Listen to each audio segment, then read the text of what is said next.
ಶ್ರೀ ಗುರು ಬಸವಲಿಂಗಾಯ ನಮಃ. ಈ ದಿನ ಅಂಬಿಗರ ಚೌಡಯ್ಯನವರ ಒಂದು ವಚನವನ್ನು ನಾವು ನೋಡೋಣ. ಉಂಡರೆ ಬೋತನೆಂಬರು ಉಣದಿದ್ದರೆ ಚಕೋರನೆಂಬರು. ಉಂಡರೆ ಬೋತನೆಂಬರು ಉಣದಿದ್ದರೆ ಚಕೋರನೆಂಬರು. ಭೋಗಿಸಿದಡೆ ಕಾಮಿ ಎಂಬರು, ಭೋಗಿಸದಿದ್ದಡೆ ಮುನ್ನ ಮಾಡಿದ ಕರ್ಮಿ ಎಂಬರು. ಭೋಗಿಸಿದಡೆ ಕಾಮಿ ಎಂಬರು, ಭೋಗಿಸದಿದ್ದರೆ ಮುನ್ನ ಮಾಡಿದ ಕರ್ಮಿ ಎಂಬರು. ಊರೊಳಗಿದ್ದರೆ ಸಂಸಾರಿ ಎಂಬರು, ಅಡವೆಯೊಳಗಿದ್ದರೆ ಮೃಗಜಾತಿ ಎಂಬರು.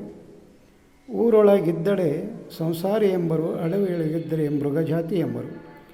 ನಿದ್ರೆಗೈದರೆ ಜಡದೇಹಿ ಎಂಬರು, ಎದ್ದಿದ್ದರೆ ಚಕೋರನೆಂಬರು. ನಿದ್ರೆಗೈದರೆ ಜಡದೇಹಿ ಎಂಬರು, ಎದ್ದಿದ್ದರೆ ಚಕೋರನೆಂಬರು. ಇಂತಿ ಜನ ಮೆಚ್ಚೆ ನಡೆದವರ ಎಡಪಾದ ಕಿರಿಕಿರಿ ಕುಣಿಕೆಯಲ್ಲಿ ಮನೆ ಮಾಡು ಎಂದಾತ ನಮ್ಮ ಅಂಬಿಗರ ಚೌಡ. ಎಡಪಾದ ಕಿರಿಕಿರಿ ಕುಣಿಕೆಯಲ್ಲಿ ಮನೆ ಮಾಡು ಎಂದಾತ ನಮ್ಮ ಅಂಬಿಗರ ಚೌಡಯ್ಯ.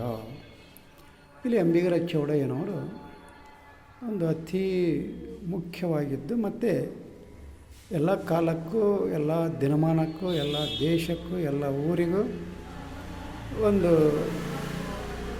ಪ್ರತಿನಿತ್ಯ ಪ್ರತಿ ಮನೆ ಪ್ರತಿ ಊರಲ್ಲಿ ಒಂದು ನಡೆಯುವಂತಹ ಈ ಒಂದು ವಿಷಯವನ್ನು ಇಲ್ಲಿ ಅವರು ಮಂಡನೆ ಮಾಡ್ತಾರೆ.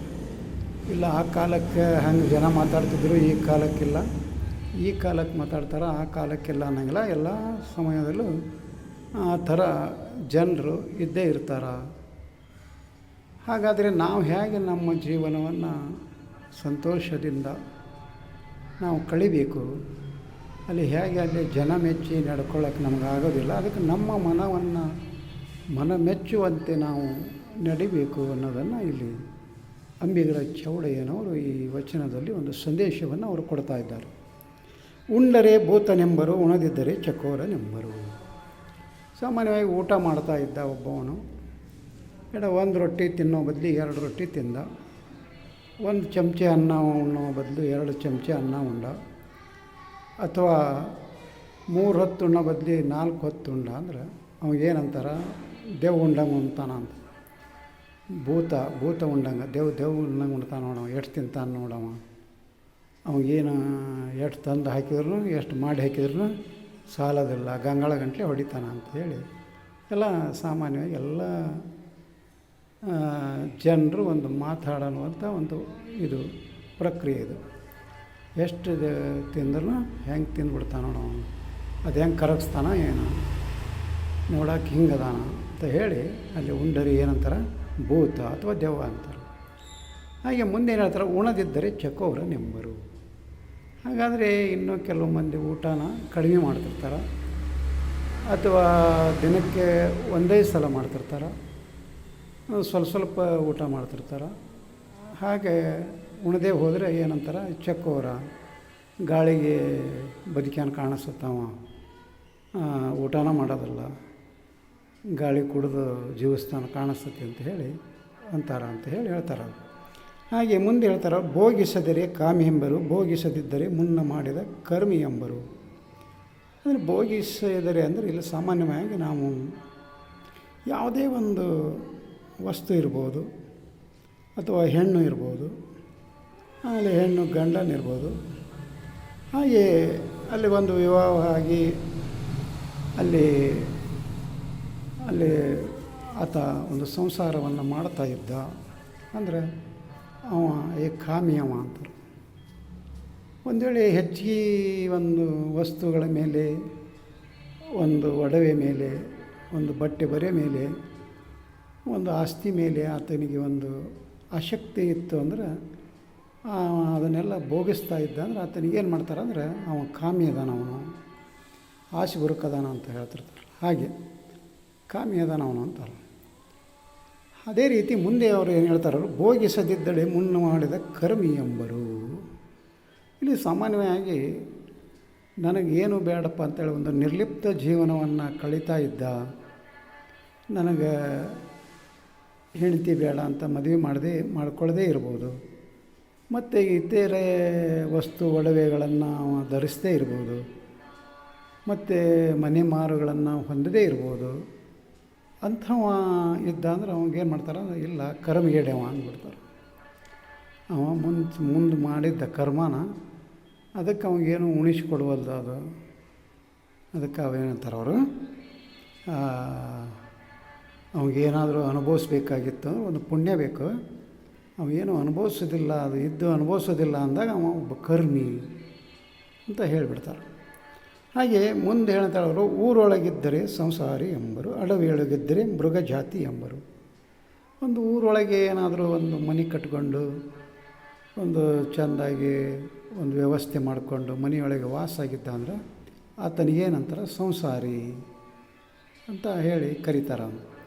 ಹಾಗೆ ಇಲ್ಲಪ್ಪ ಈ ಊರು ಸವಾಸನ ಬೇಡ ಅಂಥೇಳಿ ಒಂದು ಅಡವಿಯೊಳಗೆ ಒಂದು ಕಾಡಿನಲ್ಲಿ ಒಂದು ಸಣ್ಣ ಗುಡಿಸಲ ಹಾಕ್ಕೊಂಡು ತನ್ನ ಅರ್ಥಕ್ಕೆ ತಾನು ನೆಮ್ಮದಿಯಿಂದ ಅಂದ್ರೆ ಅವ ಮೃಗಜಾತಿ, ಅವ ಪ್ರಾಣಿ ಕುಲ್ದವ ಇರ್ಬೇಕು. ಅದಕ್ಕೆ ಹೋಗಿ ಅಲ್ಲಿ ಅಡವ್ಯಾಗದಾನ ಒಬ್ಬಂಟಿಯಾಗಿದ್ದಾನ. ಇಲ್ಲಿ ಊರ ಜನರ ಮಧ್ಯೆ ಇರೋಕೆ ಅವಾಗಲ್ಲ, ಅವ ಮನುಷ್ಯರೊಳಗಿಲ್ಲವ, ಅವ ಪ್ರಾಣಿ ಜಾತಿಗಳದಾನ. ಹಂಗೆ ಕಾಡಿನಾಗ ಹೋಗಿ ಉಳ್ಕೊಂಡಾನ, ಅಡವಿಯೊಳಗೆ ಉಳ್ಕೊಂಡಾನ ಅಂತ ಹೇಳ್ತಾರೆ. ಹಾಗೆ ಮುಂದೇನು ಹೇಳ್ತಾರೆ ಅವರು, ನಿದ್ರೆಗೈದರೆ ಜಡದೇಹಿ ಎಂಬರು, ಎದ್ದಿದ್ದರೆ ಚಕೋರನೆಂಬರು. ಅಂದ್ರೆ ಒಂದು ವೇಳೆ ಒಬ್ಬ ಮನುಷ್ಯ ರಾತ್ರಿ ಮಲ್ಕೊಳ್ಳದೆ ಸ್ವಲ್ಪ ಹಗಲು ಹೊತ್ತಿನಾಗ ಮಲ್ಕೊಂಡ್ರು, ಆಮೇಲೆ ಒಂದು ತಾಸು ಲೇಟಾಗಿ ಎದ್ದ ಅಂತ ಅಂದಾಗ ಅಲ್ಲಿ ಆತನಿಗೇನು ಮಾಡ್ತಾನೆ, ಅವ ಜಡದೇಹಿ ದರಿದ್ರ ಅದಾನವ. ಎಷ್ಟೋ ತನಕ ಬಿದ್ಕೊಂಬಿಟ್ಟಾನ ನೋಡವ. ಬೆಳಗ್ಗೆ 8 ಗಂಟೆ ಆಯ್ತು ಇನ್ನೂ ಹೇಳವಲ್ಲ. ಅವ ಜಡದೇಹಿ ದರಿದ್ರ ಅದಾನವ, ಅವ ಸೋಮಾರಿ ಅದಾನವನು ಅಂತ ಹೇಳಿ ಆತನಿಗೆ ಏನು ಮಾಡ್ತಾರೆ ಅಂದ್ರೆ ನಿದ್ದೆಗೈದರೆ ಆ ರೀತಿ ಕರೀತಾರ ಅಂತ ಹೇಳ್ತಾರೆ. ಹಾಗೆ ಮುಂದೇನು ಹೇಳ್ತಾರೆ ಅವರು, ಎದ್ದಿದ್ದರೆ ಚಕೋರನೆಂಬರು. ಆಮೇಲೆ ಒಂದು ವೇಳೆ ಎದ್ದು ಕೂತ್ಕೊಂಡದ ಅಂದ್ರೆ ಅವಾಗೇನು ಅದಕ್ಕೆ ನಿದ್ದೆನೇ ಇಲ್ಲ, ಅದಕ್ಕೆ ಅದು ಮಲ್ಕೊಂಡೋಗ್ಬಿಟ್ಟು ಹಂಗೆ ಎದ್ದು ಹಂಗೆ ತಿರುಗ್ತಿರ್ತದೆ. ಅದು ರಾತ್ರಿನೇ ಸಹಿತಕ್ಕೆ ಚೆಂದ ಮಕ್ಕಳೋದಲ್ಲ, ಅವ ನಿದ್ದೆ ಮಾಡೋದಲ್ಲ ಅಂತ ಹೇಳಿ ಕರೀತಾರ ಅಂತ ಹೇಳ್ತಾರೆ. ಹಾಗೆ ಮುಂದೇನು ಹೇಳ್ತಾರೆ ಅವರು, ಗಿಂತಿ ಜನ ಮೆಚ್ಚಿ ನಡೆದವರ. ಇವುಗಳನ್ನೆಲ್ಲ ಜನರನ್ನ ಈ ಆಡುವ ಜನರನ್ನ ಏನಲ್ಲಿ ಭೂತ ಅಂದರು ಉಣದಿದ್ದರೆ ಚಕೋರ ಅಂದರು, ಭೋಗಿಸಿದರೆ ಕಾಮಿ ಅಂದರು, ಭೋಗಿಸಿದರೆ ಮುನ್ನ ಮಾಡಿದ ಕರ್ಮಿ ಎಂಬರು, ಊರೊಳಗಿದ್ದರೆ ಸಂಸಾರಿ ಅಂದರು, ನಿದ್ರೆಗೈದರೆ ಜಡದೇಹಿ ಎಂಬರು, ಅಡವಿಯೊಳಗೆ ಮೃಗಜಾತಿ ಎಂಬರು. ಇವುಗಳನ್ನೆಲ್ಲ ಇಲ್ಲಪ್ಪ ನಾನು ಜನರನ್ನು ಮೆಚ್ಚಿ ನಾನು ನಡಿಬೇಕು ಅಲ್ಲ ನಡಿತೀನಿ ಅಂತ ಹೇಳಿದಾಗ ಅದಕ್ಕೆ ಅವ್ರು ಏನು ಹೇಳ್ತಾರೆ, ಎಡಪಾದ ಕುಣಿಕೆಯಲ್ಲಿ ಮನೆ ಮಾಡು ಎಂದಾತ ನಮ್ಮ ಅಂಬಿಗರ ಚೌಳಯ್ಯ. ಅಂದ್ರೆ ಈ ಜನರನ್ನ ಮೆಚ್ಚಿ ಮನೆ ಅಲ್ಲಿ ನಡೆಯೋದಕ್ಕಾಗೋದಿಲ್ಲ. ಆಮೇಲೆ ನಡಿತೀನಿ ಅಂತ ಹೇಳಿ ನಡೆಯೋಕ್ಕೂ ಹೋಗಬಾರ್ದು ಅಂತಾರೆ ಅವರು ಇಲ್ಲಿ. ಯಾಕಂತ ಹೇಳಿದ್ರೆ ಈ ಜನರನ್ನು ಮೆಚ್ಚಿ ನಡೆಯೋದಕ್ಕೆ ಯಾರಿಂದನೂ ಸಾಧ್ಯನೇ ಇಲ್ಲ.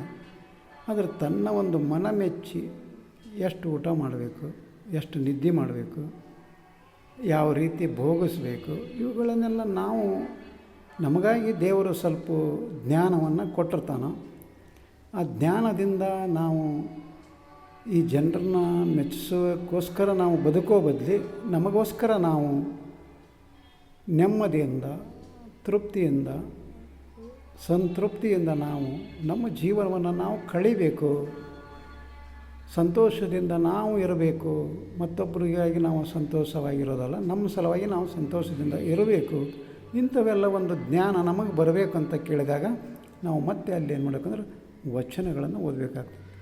ವಚನಗಳನ್ನು ಓದಿ ಪಚನೆ ಮಾಡಿಕೊಂಡಾಗ ಅಲ್ಲಿ ನಾವು ಹೇಗೆ ಬದುಕಬೇಕು, ಹೇಗೆ ನಡಿಬೇಕು ಅನ್ನೋದು ನಮಗೆ ಅಲ್ಲಿ ಉತ್ತರ ವಚನ ಸಾಹಿತ್ಯದಲ್ಲಿ ಮಾತ್ರ ಸಿಗ್ತದೆ. ಅದಕ್ಕೋಸ್ಕರ ವಚನಗಳನ್ನು ಓದೋಣ, ಪಚನ ಮಾಡಿಕೊಳ್ಳೋಣ ಅಂತ ಹೇಳುತ್ತಾ ಈ ವಚನಕ್ಕೆ ವಿರಾಮ ಕೊಡ್ತಾ ಇದ್ದೇನೆ. ಶರಣು ಶರಣಾರ್ಥಿ.